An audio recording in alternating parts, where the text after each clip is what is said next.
नमस्कार,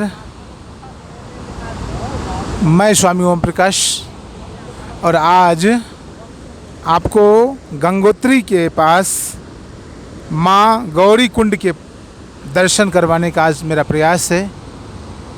आज का यह दिव्य प्रयास आपके जीवन में प्रेम तत्व का आविर्भाव हो उसके लिए है। आज का यह प्रयास सनातन धर्म की व्यवस्था को समझने के लिए है। आज का यह प्रयास यह भागीरथ प्रयास एक प्रकार का, क्योंकि जहाँ से हम जिस रास्ते से होकर आए हैं वह रास्ता बहुत दुरूह है, बिल्कुल फिसलती हुई चट्टानों से होकर आए हैं। बहुत ही अलग अलग प्रकार के रास्ते हैं। वो ऊपर से झाड़ियों के पीछे पीछे बीच बीच में से कहाँ से किनारे किनारे बच बच के हम यहाँ तक आए। ये है गौरी कुंड। कथा क्या है, कहानी क्या है, सत्य क्या है, सार क्या है, वो अभी आपको बताएंगे। पहले आप दर्शन करिए गौरी कुंड का। देखिए कितना अद्भुत गुफा है, कितना अद्भुत नज़ारा है यहाँ का। आप यदि गौर से देखेंगे तब आपको पता चलेगा। विभिन्न प्रकार की आकृतियाँ आप देख पाएंगे इस गौरी कुंड के बारे में। कथा तो यह भी है कि जहाँ पर जल गिर रहा है वहाँ पर शिवलिंग है और शिवलिंग पर माँ गंगा का पावन अवतरण हो रहा है। और अभी हम स्वामी जी से बात करेंगे। हमारे साथ मानवता के कल्याण में लगे हुए संत, सनातन धर्म की व्यवस्था में मदद देने के लिए संत स्वामी सुखदेवानंद जी हैं। पहले आप दर्शन करिए गौरी कुंड का। गौरी मैया का दर्शन है अंदर। आप यदि गौर से देखेंगे इस वीडियो में भगवान शिव जी का चित्र तो भगवान शिव जी का चित्र बन रहा है, वो भी आप देख पाएंगे। उसके अंदर माता जी का चित्र और माता जी का भी चित्र बन रहा है, वो भी आप देख पाएंगे। अंधेरा है, इधर एक सामने गणेश जी का चित्र बन रहा है। दिन के 12 से 1 बज रहे हैं, लेकिन अभी भी अंधेरा है। गुफा है, बहुत ही दिव्य गुफा है, बहुत ही गहराई में है। बहुत ही गणपति जी के शुंड के रूप में यह जल गिरता है। आप ज़रा अंदाज़ा लगाइए कि यह वीडियो कहाँ का है और किस तरह से लिया गया है। ज़रा आप अंदाज़ा लगा, मैं आपको दिखलाने का प्रयास करता हूँ इस वीडियो में। यह तो आप गौरी कुंड देख रहे हैं, ज़रा इसकी ऊंचाई का आप और गहराई का अंदाज़ा लगाइए। देखिए ये कितनी ऊंचाई पर है। देखिए एक तरफ तो इतनी ऊंचाई और दूसरी तरफ उतनी ही गहराई। देखिए देखिए हजारों फीट गहराई है, हजारों फीट गहराई में माँ गौरी कुंड। और मैंने कहा आपको आज हम बात करेंगे स्वामी सुखदेवानंद जी से।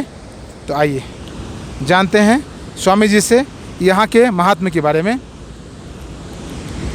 स्वामी जी कृपा करें, बताएं ज़रा। मास्क नीचे कर लें तो ज़्यादा अच्छा रहेगा। हर हर गंगे जय माँ गंगे, ओम नमो नारायणाय। हम अभी जिस स्थान पर बैठे हैं, हम अभी जिस स्थान पर बैठे हुए हैं, ये मार्कंडेय पुराण दुर्गा सप्तशती में, केदारखंड में इसका वर्णन आता है कि इस स्थान पर माँ गौरी के अंग से कौशिका नाम की देवी प्रकट हुई है, जिसने सुमनिसुम का वध किया। दुर्गा सप्तशती में वर्णन आता है कि सारे देवी देवता लोग सिमनुसुम से प्रसन्न होकर के ये दिव्य शिला, ये गौरी शिला पे आकर के माँ गौरी की स्तुति करते हैं। उसमें वर्णन आता है कि उस समय माँ गौरी गंगा स्नान करके बाहर निकली तो उनके अंग से एक प्रकाश पुंज निकला, जिससे कौशिका नाम की देवी प्रकट हुई और वो शिला पे टकराई। ये सामने ले जाओ उधर। ये जलेरी, ये योनि आकृति बनी है ना जलेरी। ये जलेरी जो सामने है, ये नीचे अंदर ये गड्ढा जो दिखाई दे रहा है, ये जलेरी है। कौशिका नाम की देवी प्रकट हुई, उसी ने जो है सिम निसुम का जो है वध किया, ऐसा वर्णन आता है। और इस स्थान पे माँ गौरी ने एक शिवलिंग की स्थापना की है, जिसे गौरी कुंड के नाम से जाना जाता है। यहाँ पे या माँ गंगा का गर्भगृह भी है, प्रकट स्थान भी है। ऐसा अनेक दृश्य इस कुंड के अंदर जो है समय समय पर बनते रहते हैं, दृश्य अलग अलग बदलता रहता है। भगवान शिव जी का चित्र बनता है, अंदर माता जी का एक दिव्य दर्शन होता है, और हनुमान जी का जैसा चित्र दिखता है। और जब जल कम रहता है तो उसमें ऐसा दृश्य निकलता है जैसे कोई मुंह से जो है गंगा जल निकल रहा हो, ऐसा भी दृश्य बनता है उसमें, जब जल घटेगा भी। हर हर गंगे, जय माँ गंगी, और नमो नारायण। तो आपने देखा, आज हमने स्वामी सुखदेवानंद से बात किया। स्वामी जी यहीं रखकर तपस्यारत हैं। सनातन धर्म का इतिहास, सनातन धर्म की विरासत बहुत बड़ी है, कोई और छोड़ नहीं है। कहते हैं हरि अनंत, हरि कथा अनंता। उसी प्रकार से सनातन धर्म का इतिहास बहुत लंबा है, हमारी और आपकी सोच से बहुत लंबा, हमारी आपकी कल्पना से बहुत लंबा है। कितना कल्पना कर पाएंगे?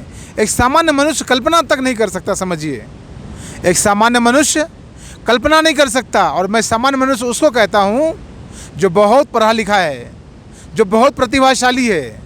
समाज में जिसे हम बहुत प्रतिभाशाली कहते हैं, जिसे हम बहुत बड़े शास्त्री कहते हैं, पुरोहित कहते हैं, पंडित कहते हैं, बहुत बड़े विद्वान कहते हैं, वक्ता कहते हैं, उन्हें भी मैं सामान्य मनुष्य कहता हूँ। यह जो गौरी कुंड मैंने आपको दिखलाने का प्रयास किया, ये जो संतों से हमारी बातचीत होती है, जो स्वामी जी बैठे हुए हैं, इन संतों की महिमा अपरंपार है, इन संतों की करुणा अपरंपार है। इनकी कृपा होती है तो हमें दर्शन देते हैं, इनकी कृपा होती है तो हमें कुछ सत्य से रहस्योद्घाटन करवाते हैं।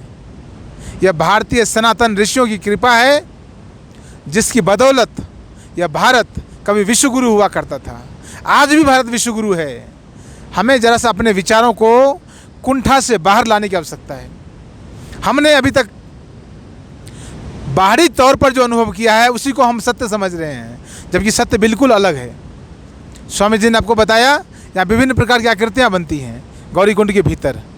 उनको देखने के लिए आपको धैर्य की आवश्यकता है, आपको धैर्य रखना पड़ेगा, आपको सहनशीलता होनी चाहिए, आपको देखना पड़ेगा। एक अलग आँख है। सनातन धर्म का इतिहास बहुत व्यापक है, और मैं चाहता हूँ पूरी दुनिया को सनातन धर्म के इतिहास के बारे में बताया जाए। भारतीय साधुओं, भारतीय ऋषियों, महात्माओं, संतों के कृपा को उनके मुखारविंद से जाना जाए, और भारतीय सभ्यता और संस्कृति का पुनः उद्धार किया जाए। बहुत बहुत धन्यवाद। हर हर गंगे, हर हर गंगे, हर हर गंगे।